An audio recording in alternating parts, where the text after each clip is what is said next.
అయోధ్య రామాలయం నిర్మాణంతో ప్రపంచవ్యాప్తంగా ఉన్న హిందువుల కల నెరవేరింది. దేశమంతా భక్తిభావంతో మునిగిపోయింది.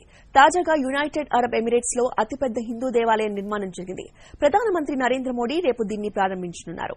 మిడిల్ ఈస్ట్లోనే అతిపెద్ద ఆలయంగా అబుదాబిలో హిందూ దేవాలయం గుర్తింపు దక్కించుకోనుంది. అబుదాబిలో అద్భుత హిందూ దేవాలయం 7 ఎమిరేట్స్ ను సూచించేలా మొత్తం 7 శిఖరాలు, 2 గోపురాలు, 7 శిఖరాలు, 402 స్తంభాలు, 700 కోట్లతో 27 ఎకరాల్లో హిందూ ఆలయం, 20,000 టన్నుల పాలరాయి, 2,000 మంది శిల్పులు. రేపు ఆలయాన్ని ప్రారంభించనున్న మోడీ 2 రోజుల పర్యటన కోసం ఇవాళ యుఏఈకి ప్రధాని మోడీ. ప్రపంచ వ్యాప్తంగా ఉన్న హిందువులంతా గర్వించేలా యునైటెడ్ అరబ్ ఎమిరేట్స్ లో అతిపెద్ద హిందూ దేవాలయం నిర్మాణం జరిగింది. 27 ఎకరాల్లో 7 గోపురాలతో ఎంతో ప్రతిష్టాత్మకంగా నిర్మించిన ఈ ఆలయాన్ని ప్రధానమంత్రి నరేంద్ర మోడీ రేపు ప్రారంభించనున్నారు. 2 రోజుల పర్యటన నిమిత్తం ప్రధాని మోడీ ఇవాళ యుఏఈకి వెళుతున్నారు. 2 రోజుల పాటు అక్కడ పర్యటించనున్నారు. ఈ వేడుకకు హాజరయ్యే అతిథులకు జ్ఞాపకంగా బహుమతులు అందజేయనున్నారు. అబుదాబిలోని జాయజ్ స్పోర్ట్స్ సిటీలో భారతీయులనుద్దేశించి మోడీ ప్రసంగించనున్నారు. అబుదాబిలో బోచ సన్వాసి అక్షర పురుషోత్తం స్వామినారాయణ సంస్థ హిందూ దేవాలయం నిర్మాణం జరిపింది. ఇది అరబ్ దేశాల్లో మిడిల్ ఈస్ట్లోనే అతిపెద్ద దేవాలయంగా గుర్తింపు తెచ్చుకుంది. అబుదాబి, అజ్మాన్, దుబాయ్, ఫ్యుజైరా, రస్ అల్ ఖైమా, షార్జా, అల్ క్వన్లు అనే దేశాలు 7 ఎమిరేట్ల సమాఖ్య.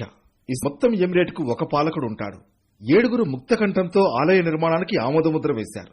అబుదాబిలో హిందూ దేవాలయం నిర్మాణానికి అనుమతినిస్తూ యుఏఈ ప్రభుత్వం 2015 ఆగస్టులో భూమిని కేటాయించింది. 2018 ఫిబ్రవరిలో ఆలయ నిర్మాణానికి భూమి పూజ జరిగింది. ఆలయ ప్రధాన ద్వారం వద్ద 3D విధానంలో ఏకశిలపై అయోధ్య రామమందిర నమూనాను రూపొందించారు. ఆ అద్భుతాన్ని వీక్షిస్తే సాక్షాత్తు అయోధ్య రాముడిని దర్శించుకున్న భావన కలగనుంది. దీపావళి, గోవర్ధన్ పూజ మొదలైన అన్ని రకాల హిందూ పండుగలు ఈ ఆలయంలో నిర్వహించేలా ఏర్పాట్లు చేశారు. హిందూ పండుగల సమయంలో ఈ ఆలయం ప్రధాన ఆకర్షణగా నిలవనుంది. ఈ నెల 18 నుంచి ఆలయం భక్తులకు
हमारी टीम का शानदार और ऊष्मापूर्ण स्वागत करने के लिए मैं हृदय से आपका बहुत बहुत आभार व्यक्त करता हूं।